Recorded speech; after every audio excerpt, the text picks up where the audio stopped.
Mari kita berdoa. Tuhan, kasih setiamu begitu agung bagi kami. Engkau menyatakan keberadaanmu sebagai Allah yang agung, pencipta alam semesta yang senantiasa menuntun, menyertai, dan memberkati kami. Pada siang hari ini kami akan belajar dari kebenaran firman-Mu. Kami mohon Tuhan berkati baik setiap yang mendengarkan, demikian juga urapi hamba-Mu yang menyampaikan. Di dalam nama Tuhan Yesus kami sudah berdoa dan kami akan membaca serta merenungkan firman-Mu yang hidup. Amin. Shalom. Puji Tuhan, pada hari ini kita akan membaca merenungkan firman Tuhan yang terambil dari Mazmur pasal yang ke-117 ayat 1 dan ayat yang kedua. Demikian firman Tuhan. Pujilah Tuhan hai segala bangsa, megahkanlah Dia hai segala suku bangsa, sebab kasih-Nya hebat atas kita dan kesetiaan Tuhan untuk selama-lamanya. Haleluya. Saudara yang dikasihi oleh Tuhan, Mazmur ini adalah Mazmur yang paling singkat atau paling pendek, dan mungkin juga menjadi alasan Mazmur ini sering dinyanyikan. Apakah karena Mazmur ini terlalu singkat dan memberikan pemahaman yang sepertinya simpel bagi kita? Tetapi jika kita memahami dan mempertimbangkan dengan benar, maka sesungguhnya Mazmur ini akan dinyanyikan lebih sering karena indah, terutama bagi saya, bagi kita semua, para pendosa yang bukan Yahudi yang mendapat perhatian istimewa dalam Mazmur ini. Mazmur 117 ayat 1 sampai dengan ayat yang kedua memberikan kepada kita beberapa hal penting, bahwa hanya Tuhan yang harus disembah dan Dialah Tuhan segala bangsa. Yang pertama adalah panggilan serius kepada semua bangsa untuk memuji Tuhan. Di dalam ayat yang pertama, sekali lagi saya baca, pujilah Tuhan hai sekalian bangsa di dunia, pujilah Dia hai sekalian bangsa di atas bumi. Banyak hal yang berkaitan dengan Injil ada di dalam Mazmur ini. Rasul Paulus sudah memberi kunci untuk memahaminya di dalam Roma pasal yang ke-15 ayat yang ke-11, demikian bunyinya, dan lagi pujilah Tuhan hai kamu semua bangsa-bangsa, dan biarlah segala suku bangsa memuji Dia. Nah, di mana ia mengutip sebagai bukti bahwa Injil akan diberitakan kepada dan akan disambut oleh bangsa-bangsa yang bukan Yahudi juga, yang pada saat itu memang masih merupakan batu sandungan yang begitu besar bagi orang-orang Yahudi. Pada bagian pembukaan dari Mazmur ini bukan ditujukan untuk orang Israel saja yang diundang untuk memuji Tuhan, melainkan segala bangsa dan segala suku bangsa. Dan ini memperlihatkan kepada kita sebagai hal yang universal, karena sudah berabad-abad seruan dan panggilan yang serius ini disuarakan kepada kaum Yehuda. Mazmur ini memberikan pemahaman akan luasnya jangkauan jemaat Injil. Kita kembali di dalam ayat yang pertama, pujilah Tuhan hai sekalian bangsa di dunia. Pujilah hai sekalian bangsa di atas bumi. Saudara yang dikasihi oleh Tuhan,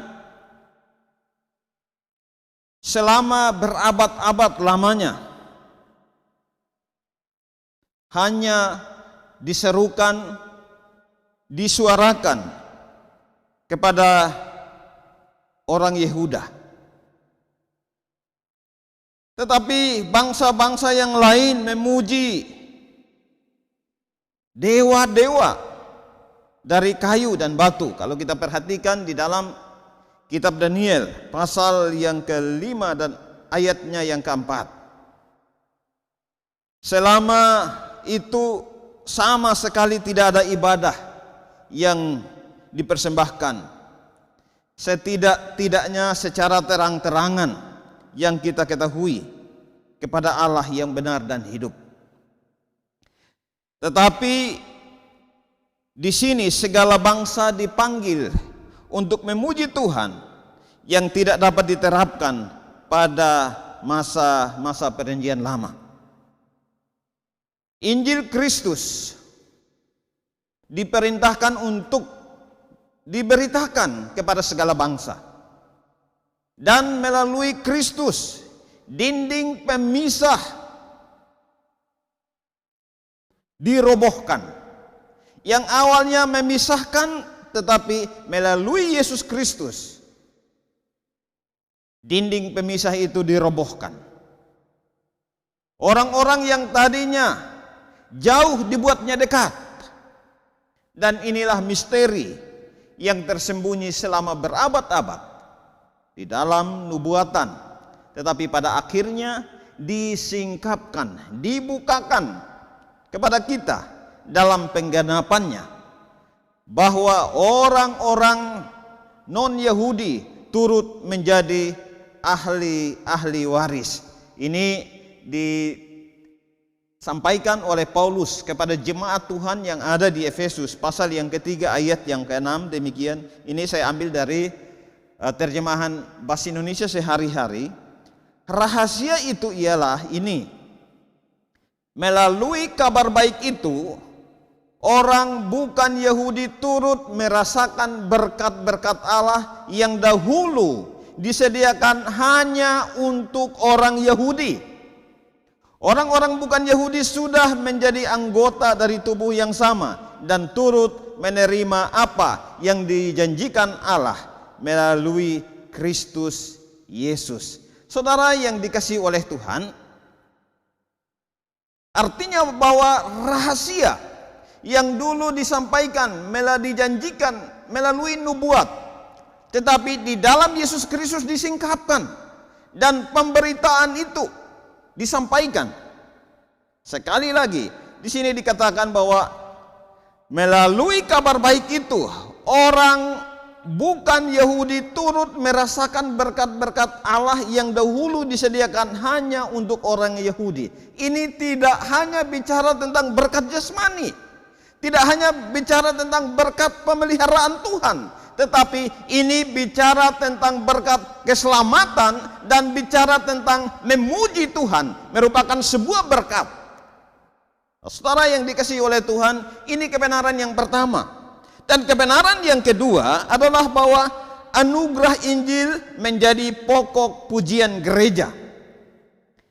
Di dalam Injil sifat-sifat Allah ternama, yakni rahmat kebenarannya bersinar, artinya paling cemerlang dengan sendirinya dan paling mendatangkan penghiburan bagi kita. Jadi kalau bicara tentang berkat Tuhan, itu merupakan sukacita, merupakan kegembiraan, merupakan kesenangan bagi kita.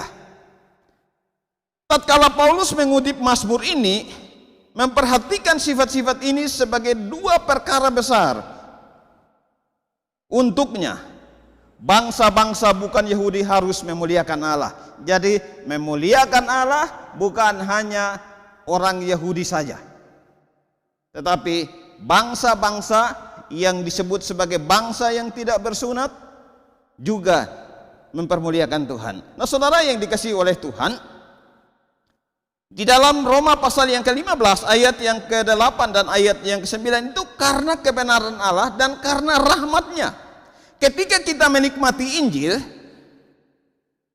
kita menemukan ada dua alasan untuk memuji Tuhan. Yang pertama, yaitu karena kasih-Nya yang hebat atas kita. Nah, di sini kasih-Nya yang kuat dan besar untuk apa? Mengampuni, mengorbankan diri, mengasihi sebagai bukti kasih, mengorbankan diri untuk mengampuni kita, manusia yang terbuang dari Allah, manusia yang hidup di dalam kekejian di hadapan Tuhan. Tetapi oleh karena kasih-Nya yang besar, oleh karena kasih-Nya yang hebat yang dinyatakan bagi kita. Nah, oleh sebab itu saudara yang dikasihi oleh Tuhan, di sini kita perhatikan ya, karena kasih-Nya yang hebat atas kita, kasih-Nya yang kuat dan besar untuk mengampuni dosa kita yang besar, yang membuat menghalangi kita untuk datang kepada Tuhan. Yang kedua adalah karena kekal kebenarannya, kesetiaan Tuhan untuk selama-lamanya, karena rahmat Allah belaka kepada bangsa-bangsa bukan Yahudi, sehingga Injil diberitakan kepada mereka. Ini terjadi karena apa? Karena kasih daripada Allah, karena rahmat Allah yang besar kepada mereka yang melampaui apa yang pantas mereka dapatkan. Nah, oleh sebab itu di sini kita melihat dua kebenaran ini. Sekali lagi, yang pertama adalah panggilan serius kepada semua bangsa untuk memuji Tuhan. Jadi di sini penulis pujian Mazmur 117 ini mengingatkan kepada kita bahwa gereja punya tanggung jawab, dan seruan ini ya diserukan bukan hanya ya awalnya diserukan kepada orang Yehuda, kepada orang Israel untuk memuji Dia yang adalah Tuhan pencipta, pemilik alam semesta yang maha kudus dan kekal adanya. Ia adalah Tuhan yang beranugerah, yang memberikan anugerah kepada manusia dengan menyelamatkan dan senantiasa menyatakan keberadaan atau eksistensinya. Saudara yang dikasihi oleh Tuhan, Anda dan saya sebagai gereja Tuhan perlu memahami, menyadari akan hal ini sebagai panggilan yang serius untuk memuji Tuhan. Karena apa? Karena kasih-Nya. Dan ini merupakan berkat Tuhan bagi kita.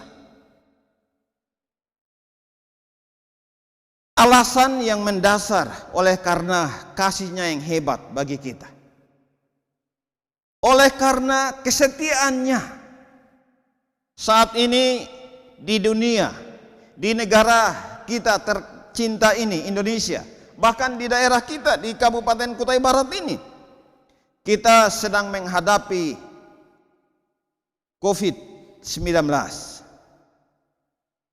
Kita hidup di dalam kondisi yang sulit, hidup dalam kondisi yang mengancam.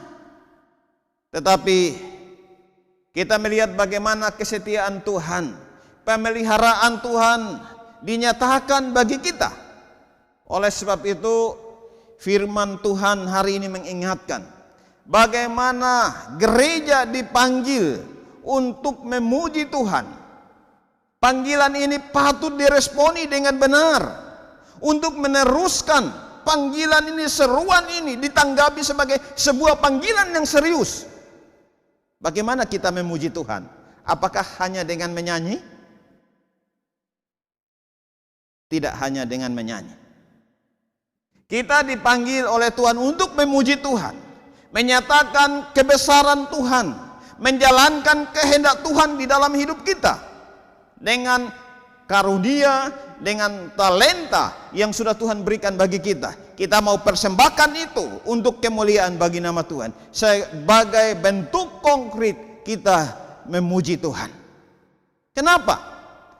Karena Tuhan yang saya percaya, Tuhan yang Anda percaya, Dia bukan hanya Tuhan untuk diri kita sendiri, tetapi Dia juga Tuhan bagi bangsa-bangsa yang ada di dalam dunia ini, yang sampai saat ini mereka menolak untuk percaya kepada Tuhan. Tetapi bukan berarti Dia bukan Tuhan, Dia tetap Tuhan. Nah, oleh sebab itu saudara, Anda dan saya sebagai gereja Tuhan masa kini, kita dipanggil untuk meresponi panggilan ini. Panggilan untuk memuji Tuhan. Panggilan untuk menyatakan kebesaran kuasa Tuhan di dalam hidup kita, di dalam dunia ini, untuk memperkenalkan Kristus kepada dunia. Kalau selama ini mungkin masih ada tembok-tembok yang memisahkan, dan ingat bahwa melalui pengorbanan Kristus, tembok yang menjadi pemisah itu sudah dirobohkan, sehingga seruan untuk memuji Tuhan itu disampaikan, diserukan melampaui daerah, suku, bangsa, agama. Berita untuk memuji Tuhan harus diserukan kepada dunia. Kenapa? Karena Dia Allah yang benar. Karena Dia Allah segala bangsa. Dia Tuhan segala bangsa yang patut kita beritakan. Dia adalah Allah yang hidup. Dia adalah Allah pencipta alam semesta ini. Dia Allah yang kaya dengan kesetiaan, dengan berkat-Nya yang terus dinyatakan bagi kita. Oleh sebab itu mari kita kembali setia kepada Tuhan. Ketika kita mau setia kepada Tuhan, ketika kita mau kembali memuji Tuhan, ada begitu banyak hal yang terus merintangi kita. Faktor diri kita sendiri, faktor di luar dari diri kita yang merintangi kita untuk tidak memberitakan Kristus kepada dunia ini. Tetapi firman Tuhan mengingatkan bahwa saya dan juga sidang jemaat Tuhan, kita dipanggil untuk memuji Tuhan, memperkenalkan kepada dunia bahwa seluruh bangsa yang ada di dalam dunia ini membutuhkan Tuhan diberitakan kepada mereka, yaitu Allah di dalam Yesus Kristus. Kiranya Tuhan menolong, menyertai dan memberkati kita, sehingga kita meresponi seruan ini dengan mempersembahkan hidup kita, supaya Tuhan memakai hidup kita untuk kemuliaan bagi namanya, untuk menjadi berkat bagi sesama kita, menjadi berkat di keluarga kita, menjadi berkat di gereja kita, menjadi berkat di lingkungan, di masyarakat di mana Tuhan hadirkan kita. Ini panggilan kita. Sekali lagi, kiranya Anda dan saya sebagai umat Tuhan, kita memahami dan meresponi, karena Dia Tuhan segala bangsa. Bangsa-bangsa yang tertutup sekalipun, Allah yang hidup, Allah yang pencipta alam semesta ini, Allah yang telah menyatakan diri di dalam Yesus Kristus, Dia adalah Allah segala bangsa yang harus terus menerus diserukan kepada seluruh bangsa yang ada di dalam dunia ini. Tuhan memberkati. Mari kita berdoa. Terima kasih Tuhan, kami bersyukur buat anugerah-Mu yang telah menyertai dan memberkati kami. Tuhan, Engkau Tuhan bukan hanya untuk diri kami, bukan hanya untuk keluarga kami, bukan hanya untuk gereja kami, dan bukan hanya untuk daerah kami dan negara kami Indonesia, tetapi Engkau Tuhan segala bangsa, sekalian bangsa yang ada di dalam dunia. Tuhan, berikan pemahaman bagi kami dari firman yang kami baca dan kami renungkan, bahwa setiap orang dipanggil untuk memuji Tuhan. Setiap orang dipanggil yang sudah percaya kepada Tuhan untuk menyerukan kepada dunia bahwa Tuhan Allah Israel adalah Allah segala bangsa. Tuhan, teguhkan iman percaya kami kepadamu ya Allah. Berikan keberanian kepada kami untuk menyerukan kepada dunia bahwa mereka membutuhkan Tuhan segala bangsa, yaitu Allah di dalam Yesus Kristus. Dan biarlah Tuhan itu yang kami serukan, baik di dalam keluarga kami, di lingkungan kami, di jemaat kami, bahkan di seluruh dunia. Terima kasih Tuhan, berkati baik hamba-Mu yang menyampaikan, Berkati segenap jemaat Tuhan yang mendengarkan firman-Mu ini ya Allah. Agar kami menjadi orang-orang yang akan meneruskan seruan ini. Kapanpun, dimanapun kami ada. Ini hidup kami ya Tuhan, berkati kami. Pimpin hidup kami. Di dalam nama Tuhan Yesus kami sudah berdoa. Amin.